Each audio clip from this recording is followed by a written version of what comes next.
Okay, so welcome. So today we're going to start our talk about area. Okay, so in past videos we've discussed, in fact even before this class in Calc 1, we talk about the area under a curve, right? And in the proof of the fundamental theorem of calculus, we use the concept of Riemann sums to and rectangles to show the area under the curve, to basically show that calculate the area of a curve between the curve and the x-axis. Okay, so in this video we're going to start deriving the same sort of thing, except instead of rectangles we're going to use sectors of circles to approximate the area of the curve. Okay, and so we're going to start with a definition. So I drew this circle. It's an off this curve, if you will, and it's not let's say a circle, but it's offline. And the reason why that's the case is so that you can see that the sectors of the circle that we're going to use aren't going to be exactly perfect, right? Because this is off-center. But our lines are going to be based on, if we were to have a circle, right, at each one of these lines, we're going to fit the sector of a circle as best as we can to whatever the curve is. Okay, it's not going to be perfect, okay, because again, most curves are not going to be nice circles that are centered at the radius. If it was, then it'd be exactly easy to calculate, okay? So what we're going to do is we're going to partition our interval, which is going to be based on theta, and we're going to partition it into equal segments of theta. Okay, so how are we going to do that? Well, let's start with a function, right? So we have a function, and we're going to consider the function r equals f of theta, okay, and we're going to consider the function over the interval. Now this time we're going to use Greek letters. We're going to use alpha and beta, alpha to beta, okay. So again, this is the range for theta, so let me be more clear about that.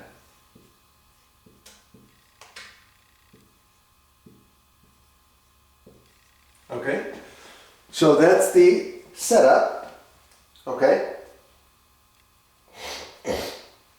Now, our first step, as always, is we're going to partition the interval into equal regular intervals, okay? So equal subintervals, so we're going to subdivide this into n equal subintervals, okay? So again, how are we going to do that? Well, we use our formula. In this case, the formula is not going to be any different other than just the symbols we're using. Okay? And so each subinterval is going to be given by this formula. And again, this is a formula that we've used before. So we're going to use each subinterval. We're going to call it delta theta. Is going to equal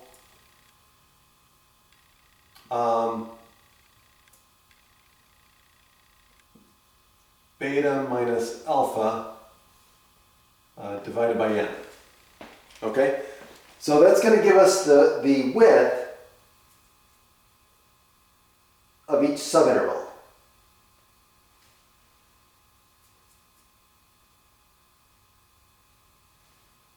Okay, now what about the ith partition? So we've got these partitions. So notice that we've got our partitions are going to be at alpha, starts at alpha, and then we got theta 1, theta 2, all the way to theta n minus 1 to theta n, which is going to be beta, right? I'm not going to write that in there. Okay? So this could be theta 0 to theta n, just like we did before with x sub 0 to x sub n. Okay? Now, each theta sub I is going to be represented, because here's the thing. We need to represent theta sub I by the angle that it makes with the polar axis. Okay, so this is the way we're going to define each theta sub I. So theta sub I is going to equal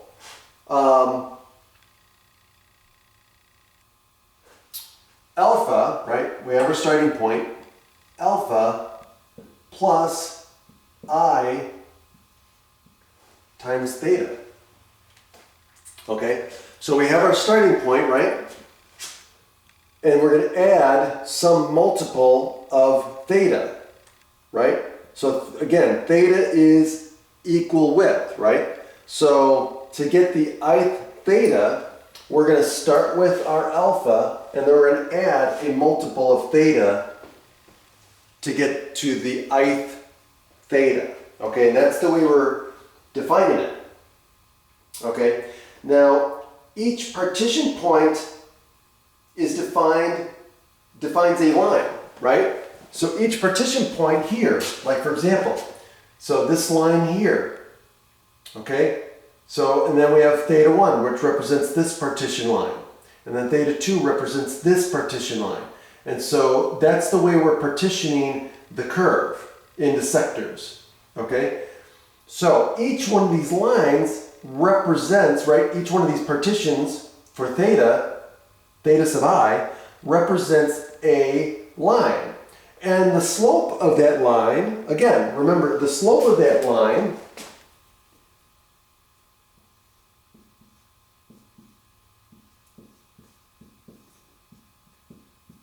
is the tangent of theta sub I. Remember, the definition of tangent is y over x, right? Change in y over change in x. So, that should make sense.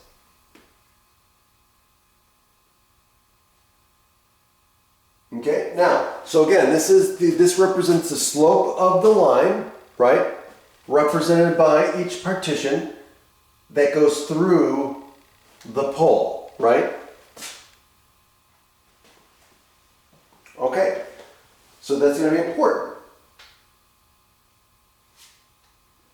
So now, what do we do with this? Well, now we have to figure out, okay, the line segments. Okay, so these line segments are connected by arcs of a constant radius.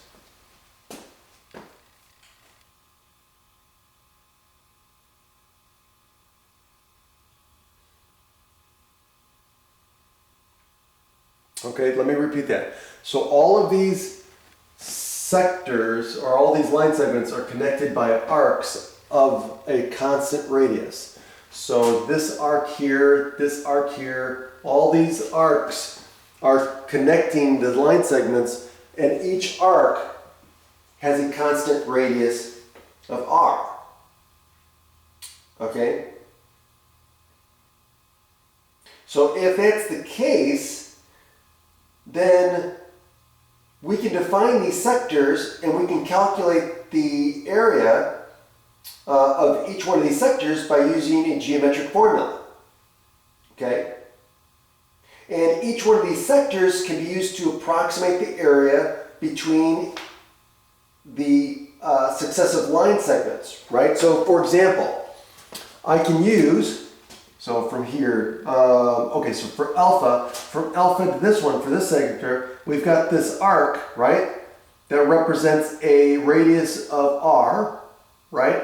And so we can use this as an approximation of the area of this piece of the curve. And then we've got this sector of a circle here with constant radius r that will represent an approximation of the area of this sector, right? Or this sector of a circle, right? So these are all sectors of a circle centered at the origin that we're using to estimate the curve, right? So again, it's not going to fit perfectly. That's the whole point of doing this, right? We're trying to approximate it. So what we can do is we can use a geometric formula for finding the area of a sector of a circle and then sum up all of these sectors of circles, right? And use that as our Riemann sum. That's where we're going. But first, before we get to there, we need the formula for the sector of a circle, right? So there's a formula for the sector of a circle. Any circle, right? So if you have a circle, where do I write it? So if I have a circle, right? And I have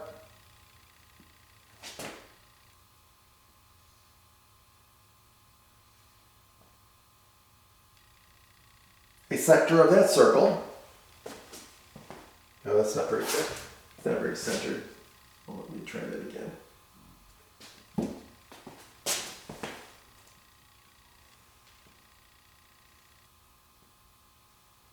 Okay, that's better, I guess. Okay, so we've got the sector of a circle, right? We got R, and here's the center.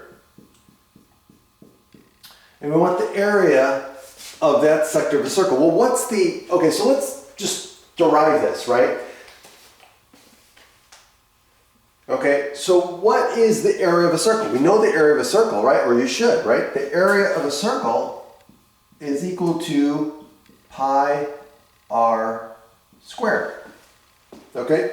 Now, if we're talking about a sector of a circle, we're talking about a fraction of the whole circle. Okay, well, if we look at one revolution of a circle, one whole circle, we know that one revolution, or 360 degrees of a circle, okay, is also equal to 2 pi radians, right? 2 pi radians is one revolution of a circle, okay? So what we're going to do is we're going to take 2 pi radians, and we're taking a fraction of the circle, right? So again, for example, this angle here, the central angle, we call theta, right? So let's call this central angle theta, and this theta represents this central angle, of the sector of the circle. So, but we also know, excuse me, we also know that this sector of the circle is a fraction of the whole circle, which is 2 pi radians, right? So, how do we represent the area of this fraction of the whole circle? Well, we can say that this proportion, right, this proportion of the circle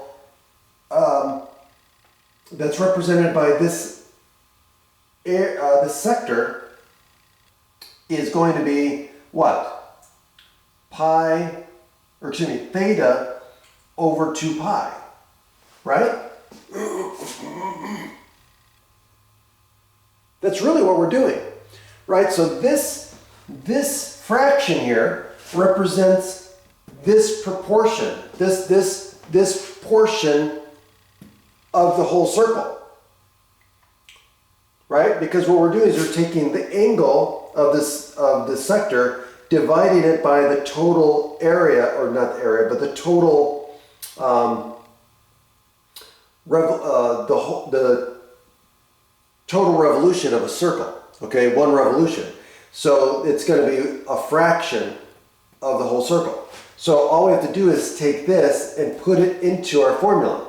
So the area for a sector of a circle is going to be a fraction, right? It's a fraction of the area of a circle. So we're taking this fraction that represents this wedge, which is a fractional part of the whole circle, and we're going to take it and put it in there. So again, it's the fractional part of the area of a circle. So of means multiplication, right? So the area of a circle then, or a sector, the area of a sector then is just going to be theta over 2 pi times the area of the circle. So it's the fraction of the area of a circle. And so we get that. Well, what happens? Well, this pi cancels with this pi, and we get our final formula, which is just 1/2 theta times r squared. So that's the area that we get. So the area for any given sector with a central angle of theta is going to be equal to 1/2 theta r squared. So this is the area formula that we're going to use. Okay, so good. So we're there now. Okay. So now what? Okay. Well, we're not done. So now that we're going to use this area formula for each one of these sectors, well, now what we got to do is we've got to say the area of the ith sector, right? So now what we're going to do is we're going to say A sub I equals 1/2 theta sub I times r squared. Okay? Also,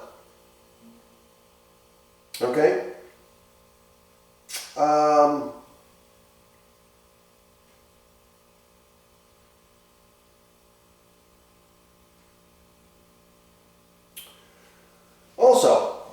the other thing too is, again, r is a function of theta. So one of the things we can also do is it's a function of theta sub I. So the r. So again, r is going to change, right, based on where it is in the curve. So again, r is a function of theta. So r sub I is going to be a function of theta sub I. So let's redo this. Okay, so r sub I is equal to f of theta sub I, right? Okay. Oh, by the way, also keep in mind that each sector has an equal angle, right? Equal width. So this angle is going to be theta. This angle is going to be or delta theta, I should say. Delta theta. This is going to be delta theta, right? So each one of these is going to be delta theta. Okay? Whatever delta theta turns out to be. Okay? So how do we put all this together? Well, this is the central angle. So the central angle is going to be delta theta. And we're going to replace this, right? Replace r with r sub I. So if I have a sub I, right? A sub I for the ith sector, the area of the ith sector of the curve is going to be equal to 1/2 times delta theta, right? Why delta theta? Because the central angle for each one of these is going to stay the same, and it's going to be delta theta. R is now going to be replaced with r sub I, which is equal to what? F of theta sub I, which is right here. And so this is going to become f of theta sub I quantity squared. And so now that becomes the area formula for a sub I. Now we can set up the Riemann sum that approximates the area of the curve. So what do we get? Okay, so now let's erase this. We don't need this anymore. So now what happens is, what do we get? So the Riemann sum, so A sub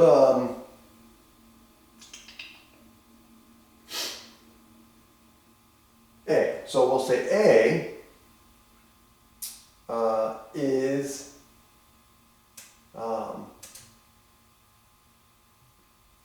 approximated by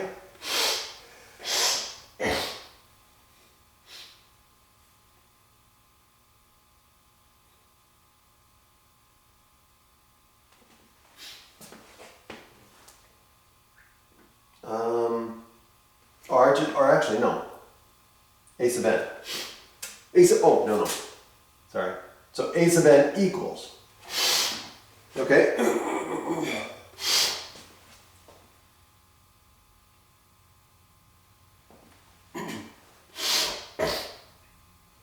And here, well, this should be, I think this is better with an approximation here.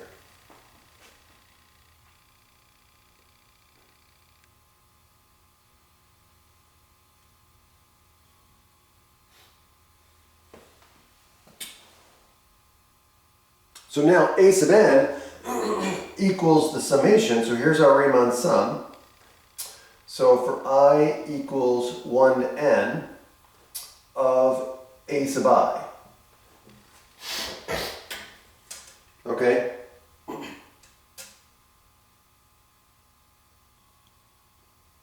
So again, we're approximating the area. So each area is a sub I.